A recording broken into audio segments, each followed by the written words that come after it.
All right, for our first lesson, we're actually going to talk about ways to deliver a speech because most people think if someone asks you to give a speech, you're going to sit down at your computer and start typing out a speech. And that's actually not the best way to do it.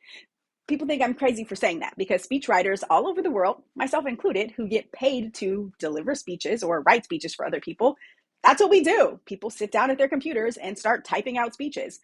But if you do that, then speeches can sometimes sound like you're reading a paper.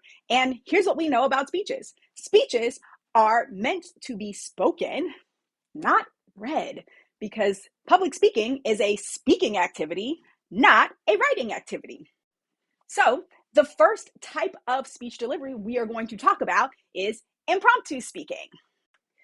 Impromptu speaking is when you deliver a speech with little to no notes. And this is not the type of speech we're going to give in our class because it really kind of sounds like winging it for most people. And we never, ever, ever, ever, ever wing a speech. Ever. Not in this class and definitely not professionally. It's a really bad idea.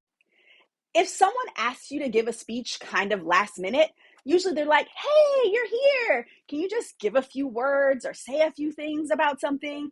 You always say, can I have a few moments and go off to the side, prepare a brief outline of what you're going to talk about, rehearse it just a little bit, and then come back and give the speech.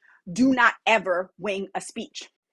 Winging a speech means that you could be really disorganized. You're probably going to go off topic. You're definitely going to have a really hard time staying on time, and it could really affect your credibility as a speaker. And for most of us, that affects our career because, well, we're giving these speeches for a class or our jobs, and you really don't want that being on the line if you're winging it and you mess that up.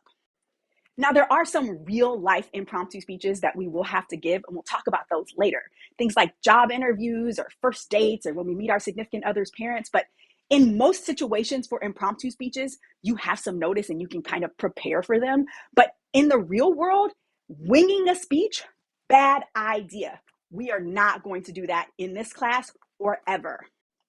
I never, ever, ever let my professional clients wing a speech, and I certainly am not going to let my students wing a speech. So no winging it in this class.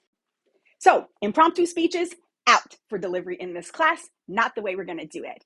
Those are speeches with limited or no preparation, not doing that.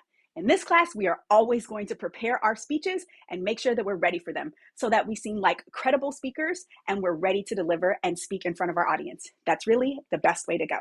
And remember, speeches are a speaking activity, not a writing one.